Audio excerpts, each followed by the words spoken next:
When did March begin? Oh, March was a big month.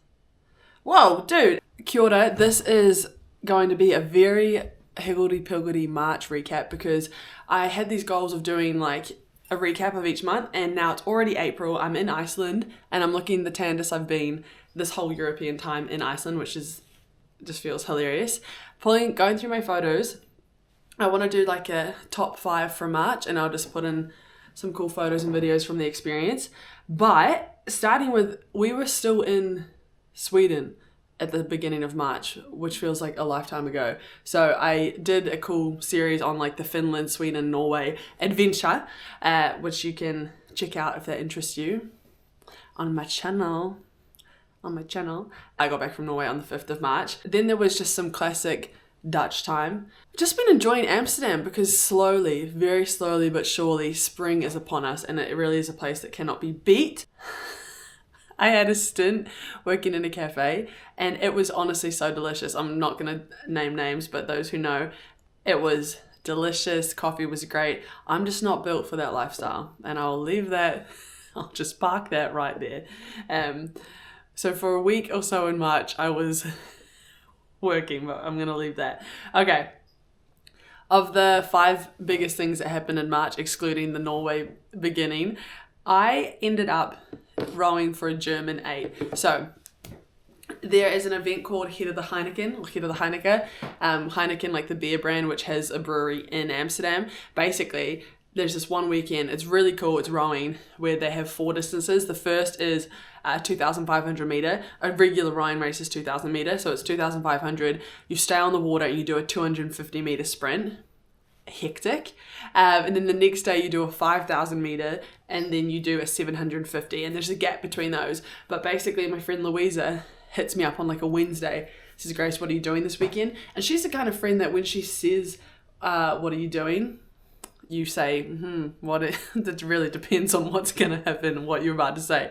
But she said basically there was an 8 from Berlin who desperately was looking for a rower in Amsterdam, and I'm a rower in Amsterdam.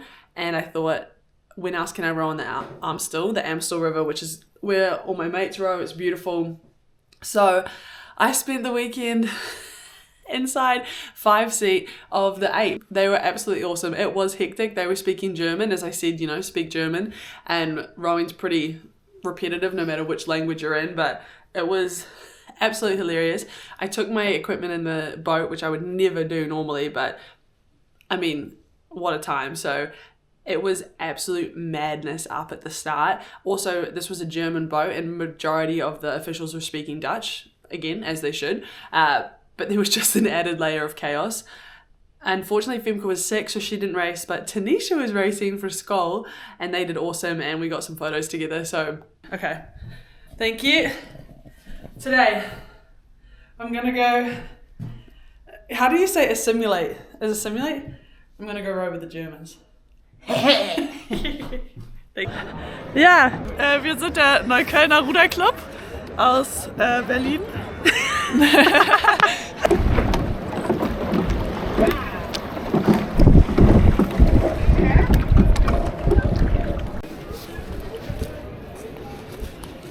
There's the phrase, een goed verhaal, means a good story. I actually got it tattooed like last year on my arm up here. So that was a good story.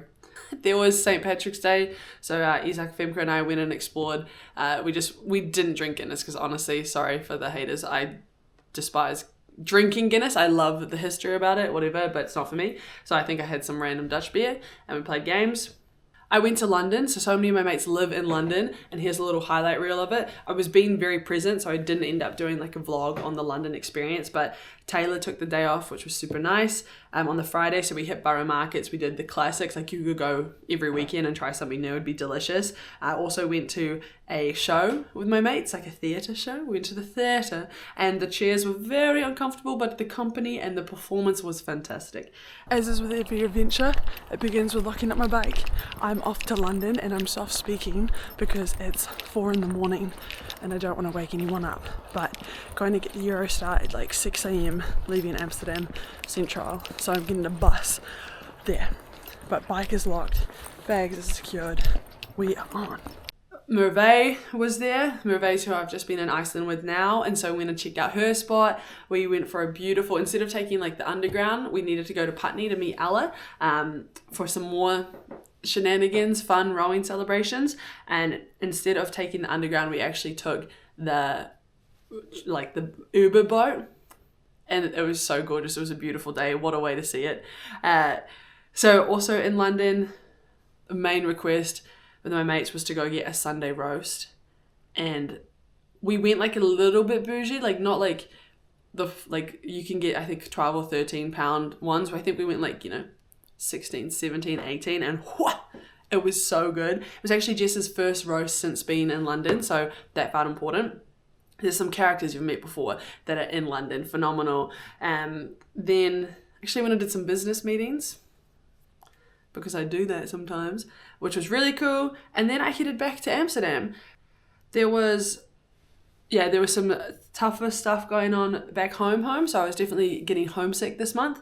Not to dive into that, but feeling the love and Artaha for my family back home was definitely feeling quite far away. But that's that. To wrap up the month, the blossoms are in full swing, which is fantastic. I started my second Dutch course called with Slim Dutch. That's in person in Nord once a week, so I've done 2 lessons, and that seems really cool. Hung out with Ashley and Jack. We checked out Haarlem, and we did boat tours, so that'd be another one. We did a boat tour in Haarlem, which I highly recommend. The weather was on, the history was fantastic. Haarlem was such a bop. Spent some time in one of their gorgeous churches, and the choir was singing. It was really, really special. Fort Naken. Let's take a moment to Meryl and I went to Fort Naken, which I cannot recommend enough. Absolutely beautiful place in Amsterdam. And then that actually brings us into April, where we are now. So the purpose of this was just a really higgledy-piggledy March recap for you, Grace. Started in the Nordic countries. Amsterdam is springing. Spring has sprung. Went to London, hung out with mates here, checked out Haarlem, and just enjoying Amsterdam springtime. So March was a doozy, and April so far is really providing. Loved rowing on the Amstel with the Germans. That was classic. And some really exciting new videos are going to be coming up with my friends. We've been filming some stuff, but March was a good month, and definitely happy that April is upon us. And then I'd say the biggest thing I actually learned language-wise for March was my new favorite word, risiko, which means risk, but it sounds like Rizzy, which is like, he's got the riz. So risiko. That's my favorite new word. Tots now.